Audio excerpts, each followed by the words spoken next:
Hi everybody, it's Colin Stevenson again. We are back with my hero, John Lenhart. Hi John. Hi. Today we are going to do a video. Now this week we are tackling and touching on two massive subjects. The first one that we spoke about that you've probably seen was racism. Today we are talking about sexism. Now again, as I explained with John in the last video, that these are things that we deal with every single day. And these are things that tend to be giving the world the motion. We're rolling with these two subjects at the moment.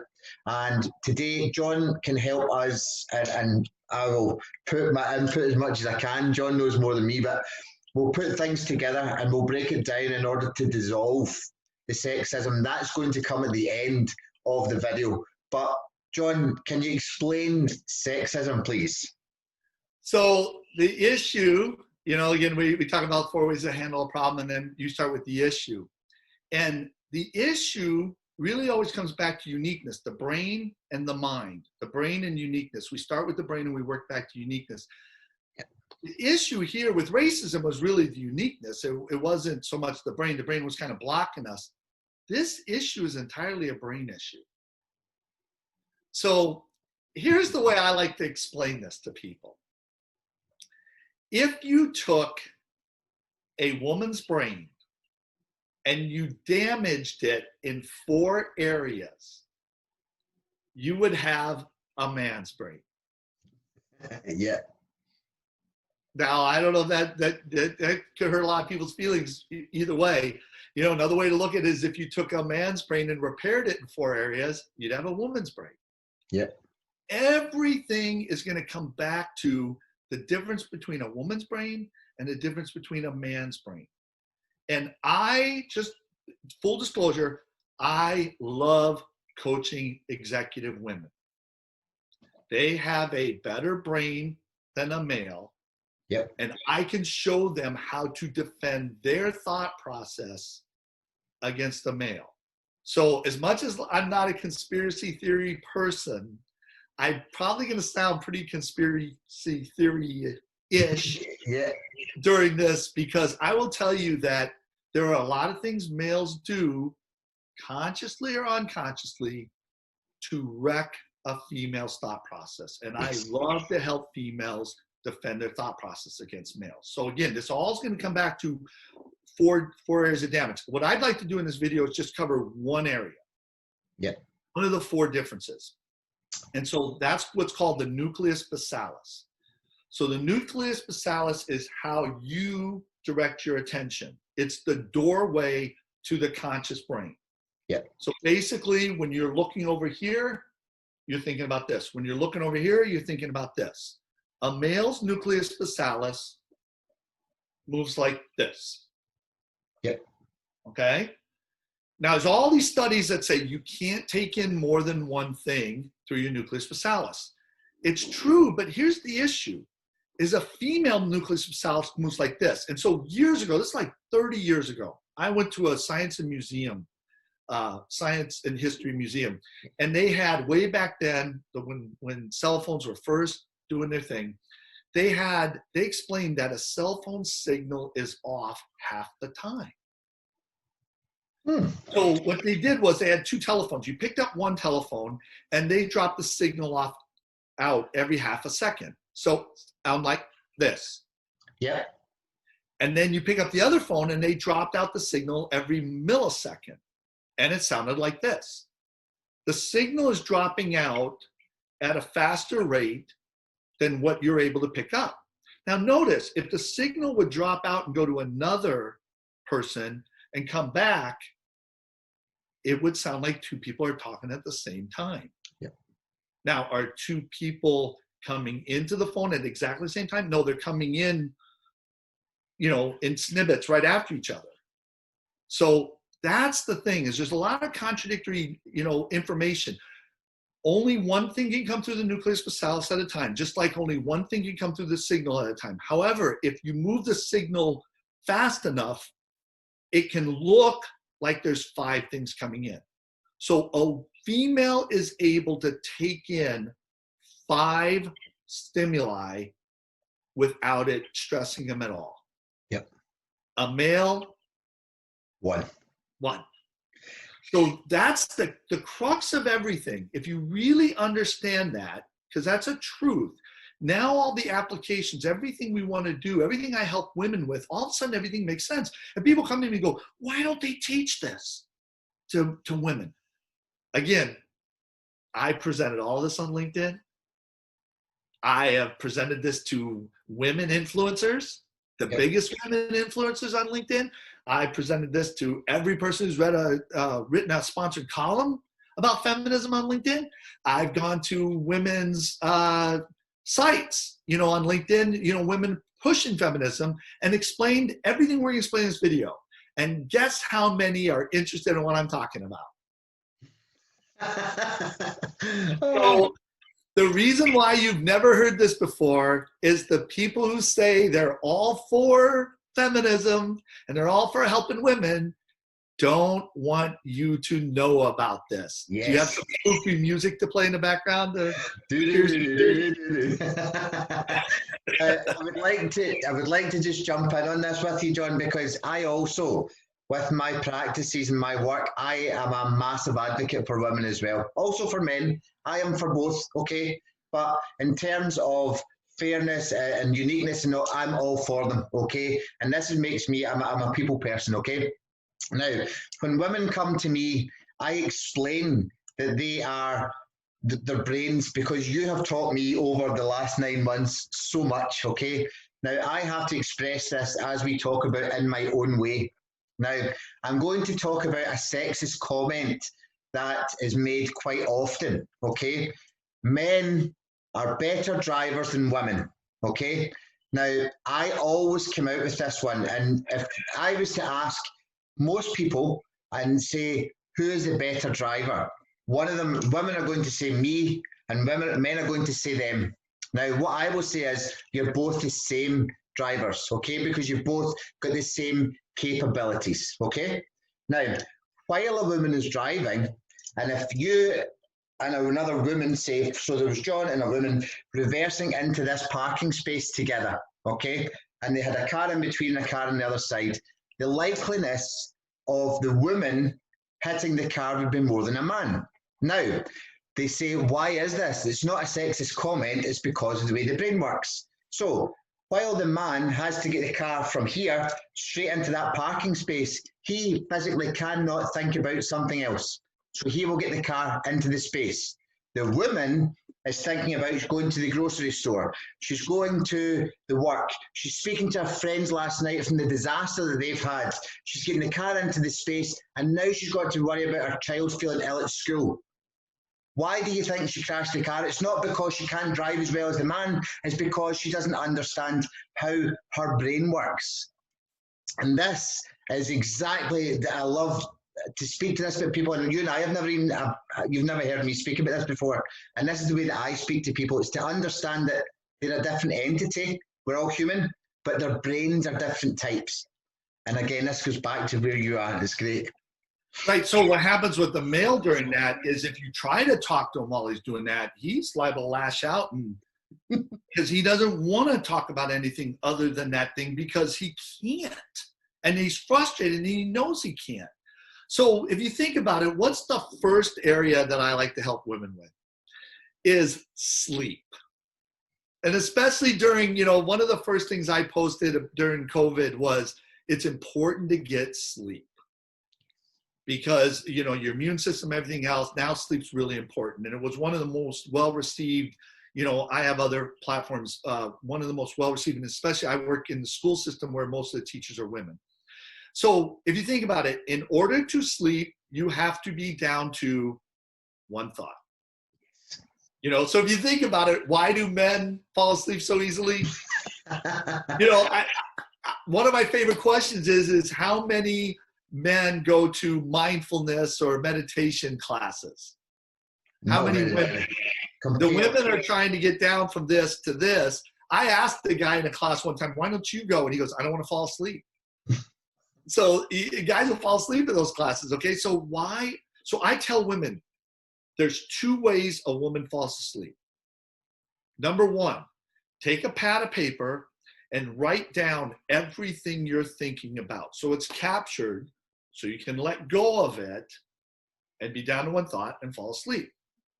Or number two, think about everything that you are thinking about as long as you can, and then after 2 to 3 hours, you'll be physically exhausted and then mentally exhausted, and you will only be able to think about one thing, and then you'll fall asleep.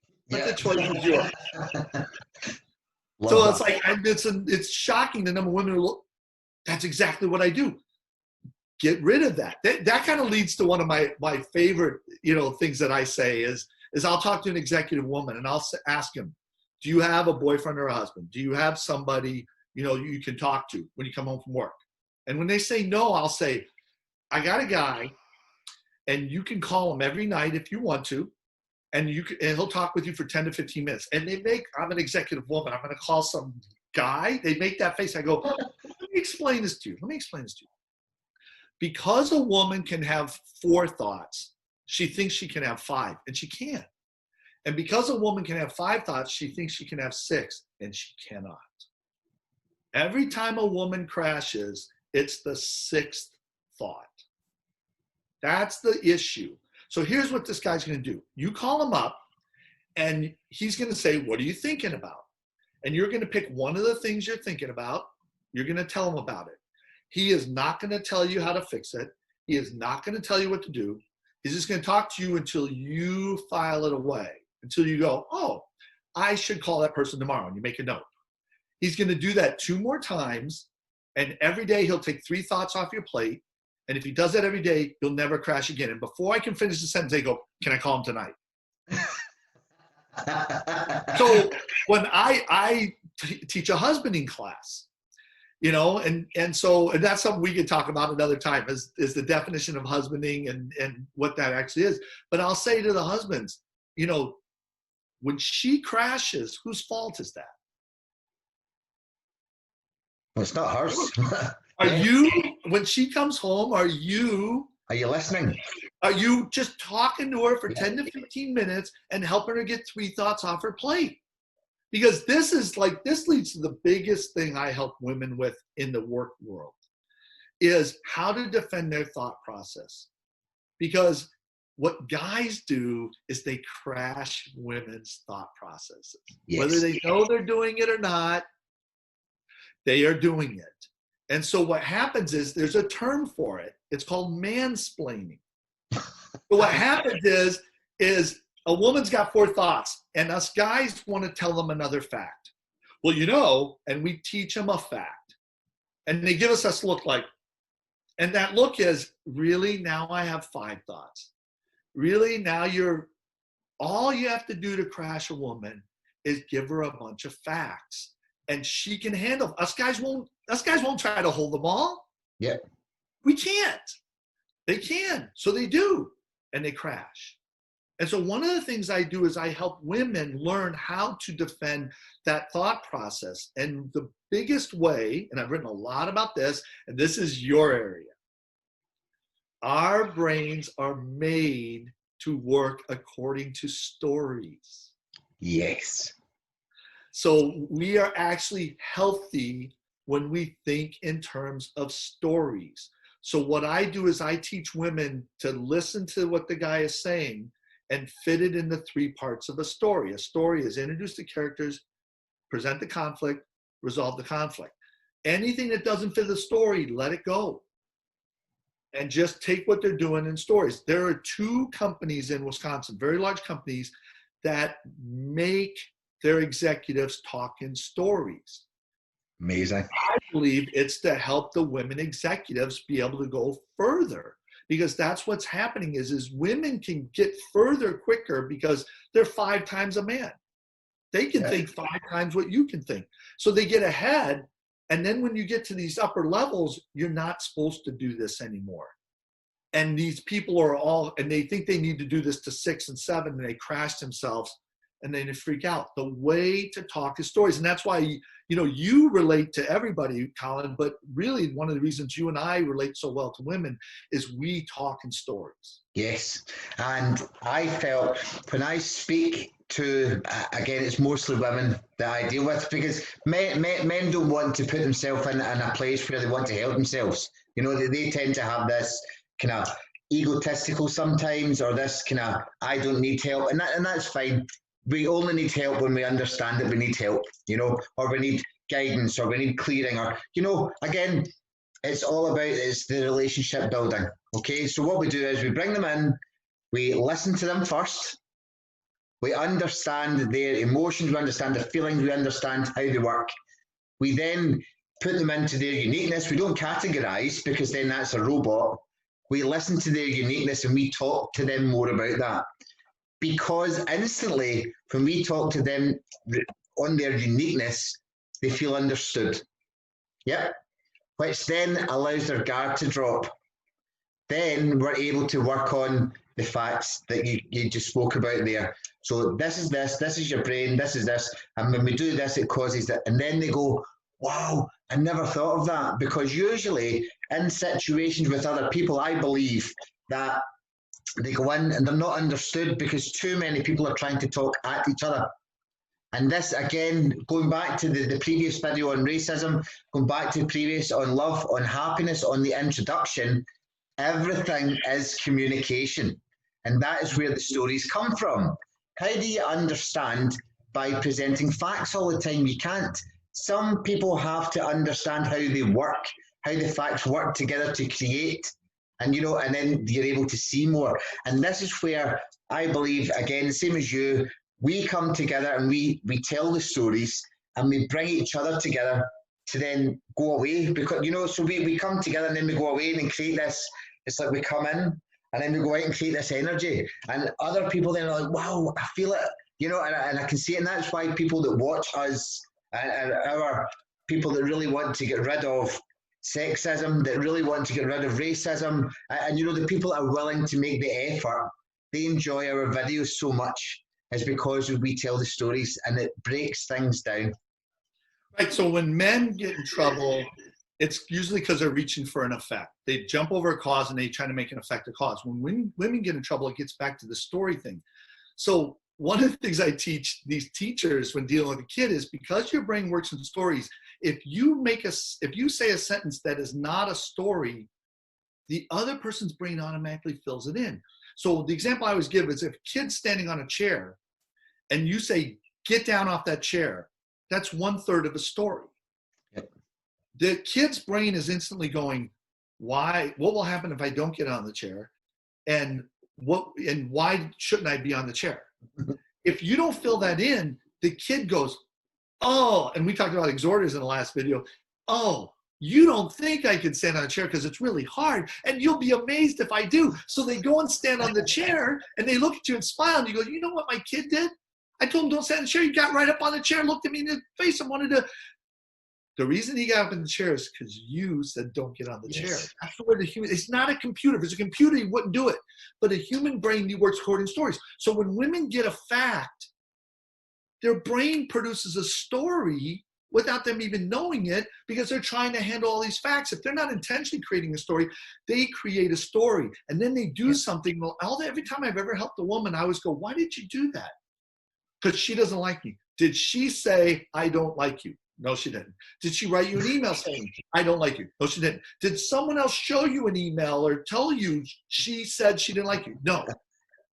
Well, where did you get that part of the story? Well, you gave yourself a cause, you created this story, and you got off track. So if you see everything as a story that you're intentionally creating versus letting your brain automatically create it because you got 5 thoughts, that's going to happen. The last point I want to make about a woman's brain, and this one's always settles women like crazy. So when you know about the brain, there's every fact has an associated emotion. I've said that. You know, your brain is half fact and half emotion. So if I say vanilla ice cream and I say dog crap, hopefully those are 2 different emotions. So here's the thing. If you and I can only have 1 thought at a time, and a female can have 5 thoughts at a time, who is going to experience more emotions? The female, because she's got 5 or 5 So, different processes. Females are not more emotional. This gets back to communication. What's your definition of emotional? Like when a guy goes, Females are so emotional. What's your definition of emotional? Well, it's like, Yeah. what do you mean by that? The thing is that they experience 5 times the emotions that a male experiences. That doesn't mean they're more emotional. They experience more emotions. And that's, you can see women are so frustrated. Unconsciously, no, I am not more emotional than a male. I've seen males be a lot more emotional than females. Yeah. I have too. But a female will experience more emotions than a male because of this. And so that settles women, and they're able to say that, and there's nothing wrong with that. But that's how men saying that women are more emotional than men is another thought for a woman to have. So just like in the last video, there was this resolve step where I'm sitting there going, look it, defend your thought process. Males are doing things to take your thought process down. That's what they're doing. Whether it's consciously or unconsciously, they are doing that. That is very real, and that's happening. Now, how do we dissolve this sexism thing? Now, just as you spoke there, so that has just triggered something within me, because I believe males are unconsciously putting women's thought processes down and damaging their brains. I think it's unconscious. You get some, okay, when we start to take away the uniqueness, when we don't look at that and we look at their behaviours and their insecurities and their programming that they've given themselves, etc., that can cause behaviours when they don't look at their uniqueness and accept it, okay? When they're fighting against it, that makes it then a conscious way of putting people down. Now, that doesn't matter if it's a male or a female. That is just a person. Now, as we are talking about the kind of feminists, about the taking away sexism, that's an absolutely unconscious thing. Just like racism is unconscious, you know, and then the way that it's happening, we were talking in the last video about protesters, and then about the protesters.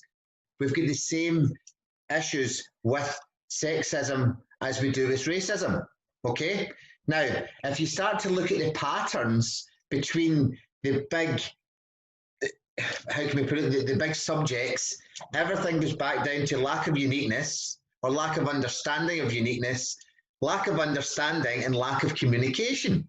It's not down to the sex, it's not down to the race, it's not down to everything again. So we can really almost put these together, and it's good that we've done them both in the same week.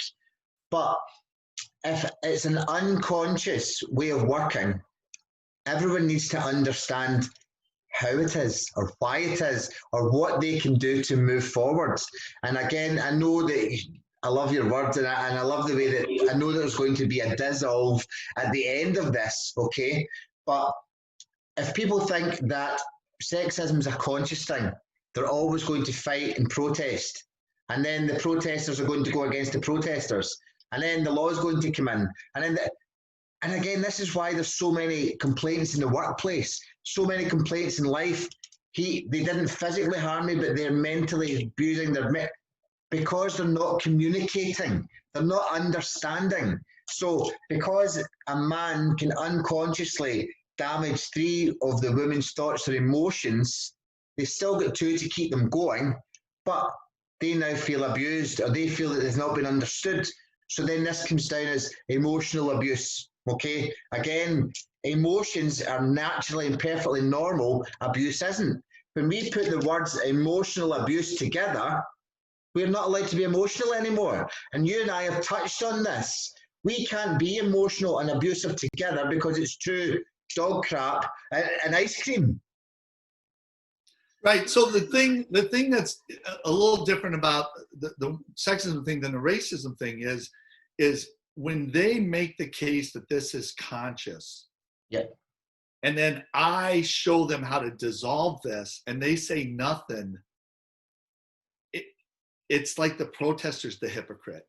Yeah. Like in the racism thing, the protesters aren't the hypocrite. They are feeling an injustice. Okay? So they're not the hypocrite. This is the issue, is the people that are protesting the sexism thing, if they walk by this dissolve issue, they claim this is conscious, and we've given them an answer, and they don't take it consciously, they're the hypocrite. Yeah. So this is a little different, situation. And this is actually more frustrating to me because, again, I love coaching women. I love what you said about coaching is I love to talk to, sports coaches and say, what's the value? Do you think coaching is valuable? Well, of course they think it's valuable. That's what they do for a living. They're helping these kids. And I always go, so who's your coach? And it's always like, no, you don't understand. The reason I became a coach is so that I'm in charge. I can do whatever I want. And again, usually that's a male. And males don't want help from anybody. And males, and it's like, I always find that interesting. Like these athletic coaches are the biggest hypocrites because they have nobody who's coaching them. Yeah. And that's why they became a coaches, so they wouldn't have to have anybody coaching them. Okay. And so I love coaching women. I think women get this clear, and I think women understand, look, I need a coach to deal with this. And I think having a male coach is even greater because it's like I'm telling you what the enemy is doing, and I'm telling you how they're doing it, and I'm telling you how you can win, because the dissolve on this is flow. So here's the thing, is flow is this toggling between your conscious and your unconscious brain. And so flow is the only healthy thought process. If you stay conscious and running 5 thoughts at one time, you're going to burn yourself out. Yep. That's just what happens. You just burn your thought process out. Harvard Business Review did a big article 3 years ago about this. The only healthy thought process is the flow. Now, in order to flow, you have to first get down to one thought, and then you have to give up control to your unconscious brain. Well, guess who's really good at flowing? Yeah. So here's one of the issues. If you notice, like the way to become the number one in the organization is to flow. You have to flow to be number one. Yes. And what happens is people, especially women, think the way to be number one is I'm going to outthink everybody. Yeah. And that will break you at that higher level. And that's why when you look at any guy who's number one, you can say, honestly, half the time I think that guy doesn't have a clue. That's what flow looks like. Half the time you don't have a clue. You're not in control. So here's the thing. Guys are rising to the top because it's easier for them to flow than it is for women to flow. Yep. However, when a woman flows, she is undefeated. Yes. There is no male who is better, more powerful, than a female in flow. If we taught females how to flow, this thing would dissolve because anybody who didn't put a female at the top of the organization is losing out. Yeah, I agree. That's it. Let's teach females how to flow. That's what I do when I executive coach. I teach females how to flow. Their process for flow is different than a male's. A male's already halfway there. A female has to go through some other steps to get her brain to where that happens. And the analogy I like to use is imagine 2 factories. One factory has 1 production line. One factory has 7 production lines. Okay? This factory is staffed for 5 production lines. This factory is staffed for 1. So what happens is this factory makes stuff all the time. It's always making stuff. And if there's orders backing up, they back up, but they're just always running that line. They're always making stuff. They'll make stuff ahead. They're just always making stuff. And the workers in that factory just feel like everything's, normal and time just goes by real quick. Yeah. This factory, they only have to run, let's say, 2 lines to keep up with stuff. Yeah. But we got 5 lines. We got a staff for 5 lines. Why don't we use all 5 lines? So they use all 5 lines. And that's great until a rush order comes up. And now we need the 6th line. And now we don't have enough staff for 6. So now we take some of these and the whole place falls apart. This company could run 1 line all the time and use the other lines in time of a crisis. Yep. They would be unbeatable. This company would never keep up with this company. And that's what women have to do. I loved your analogy from the very start. We didn't even plan this. Is how would you park that car? if their objective was, I'm going to keep this one thought going about how to park the car, and I'm going to keep my other 4 lines open for a crisis. Yeah. These others aren't a crisis. I don't need to be thinking about those things. And you think about that, you would do that. And so, Colin, the way I'd like to end this is, maybe someday we'll talk about sex. Yeah. But I'd like to explain something that I just find, really sad. Is that when it comes to a woman having an orgasm, the key is for her to first get down to one thought and then get to no thoughts. When they analyze a man's brain during orgasm, there's a light right here. Yeah. He's got one thought. Okay? When they analyze a woman's brain during an orgasm, she's got no thoughts. Women feel energy going towards 5 or more thoughts, and that's great. But it's the opposite way of where their brain is made to release all these pleasure chemicals. Yes. Teaching women how to flow. And what I say to guys is, flow is one of the 2 times your brain releases all 5 pleasure chemicals. I'm sure you can think of the other time your brain releases all 5 pleasure chemicals. Yeah. However, you can flow indefinitely. Yes. So why aren't we teaching people to flow? And if I was a feminist, the number one thing I would be doing is teaching women how to flow, because all of this would go away, dissolve. So maybe we don't want this issue to go away. Maybe the people in charge don't want it to go away. Yes. Because I don't have another explanation. I've shared this all over LinkedIn. 0 response.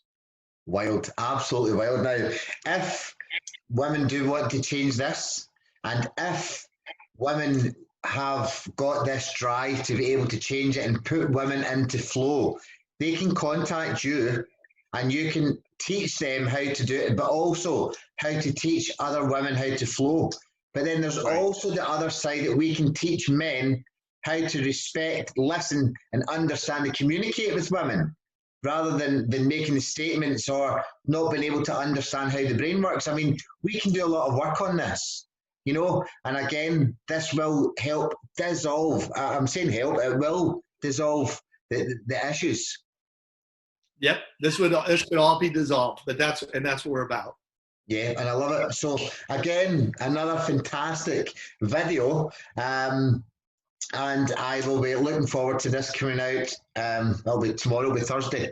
This will be coming out, and we'll put this out. And again, we welcome any comments. We welcome any questions. We welcome anyone that wants to come with us on this journey that we're taking, that's going to carry on for however long it lasts. And really, can I help? Help. That's what we want to do, is to help. Right. And so these last 2 videos have been our most difficult ones. I really think that our viewership is going to be determined by these 2 videos. I think we're going to have the people we actually want to talk to. So Colin and I could talk about 100 topics.